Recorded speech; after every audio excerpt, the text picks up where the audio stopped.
What if I told you the most expensive smartphone Apple has ever made is actually a downgrade in the one area that matters most for your daily life? We are well into 2026 now, and after months of testing the iPhone 17 Pro Max, I have realized that being the biggest and the most powerful might actually be this phone's biggest curse. Is this a revolutionary flagship? Or did Apple just charge us $2,000 to be beta testers for a design that is literally fading away? You need to know the truth about the trade-offs before you even think about hitting that buy button. Let us start with the most controversial part of this phone, the look. Specifically, this cosmic orange finish.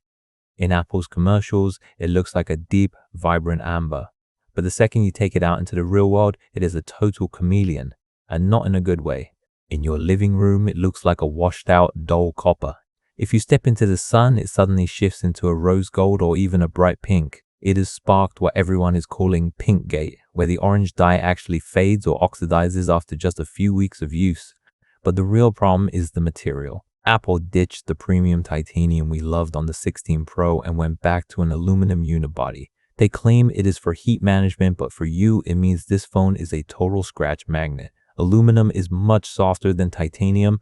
Within hours of use, I saw scuffs on the frame. If you get the blue or the orange models, that coating can literally chip off, revealing the raw silver metal underneath. It makes a $1,200 phone feel like a mid-tier device from 5 years ago. So here is a question for you. Would you rather have a phone that stays cool but scratches if you even look at it wrong? Or a phone that runs a bit warmer but stays looking brand new? Let me know if you are team titanium or team aluminum in the comments. Now we have to talk about the weight, because this thing is a beast.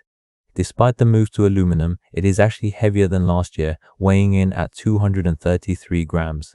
Apple stuffed a massive 5,088 mAh battery inside, which is like putting a huge gas tank in a truck, but it makes the phone feel like a literal brick in your pocket. Combined with the new camera plateau, that massive bar that spans the entire back of the phone, the ergonomics are a nightmare.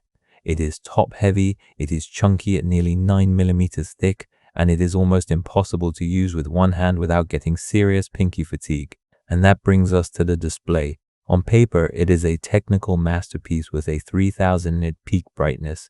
That is like holding a miniature sun in your hand. But here is the catch. It is a sprinter, not a long distance runner. If you are outside in a hot climate, the phone hits that brightness for about a minute before it gets too hot and throttles itself down to 70% brightness. You are left with a screen that is actually harder to see than some older models.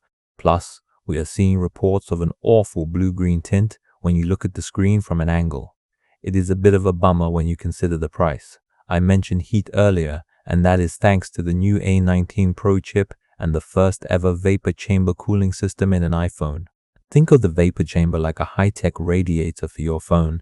It moves heat away from the chip incredibly well, which is great for gaming. You can play Resident Evil 4 Remake at over 50 frames per second, which is insane for a phone. But because the aluminum body is so good at conducting that heat, the entire phone starts to feel like a warm oven in your hands. It is not just one hotspot anymore, it is the whole device. And then there is the software. iOS 26 introduced the liquid glass design, and honestly, it is a resource hog. It is full of blurs and transparency effects that look pretty, but they cause massive power spikes. Just swiping through your icons can pull more power than playing a high-end 3D game. We have seen the battery drain by nearly 50% in just 4 hours of normal use. And have you heard about the charging hiss? There is a widespread bug where the speakers make a static hissing noise the entire time the phone is plugged in. It feels like the software was rushed out the door to hide the fact that some of the big AI features are still missing or underperforming compared to what Google and Samsung are doing. The camera is another story of trade-offs. We have a triple 48 megapixel array now, but Apple actually dropped the optical zoom from 5 times down to 4 times.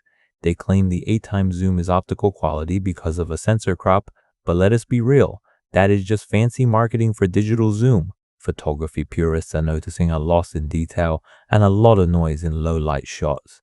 And the new 18 megapixel selfie camera, it features center stage tracking, which is cool for video calls, but users are reporting that it is way too blurry because the software tracking shakes the image too much.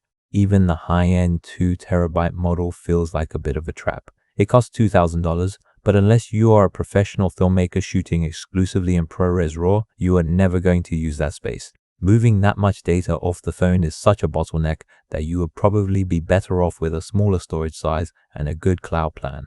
So, here is the final verdict. If you are coming from an iPhone 13 Pro or older, the jump in power and screen size will feel massive.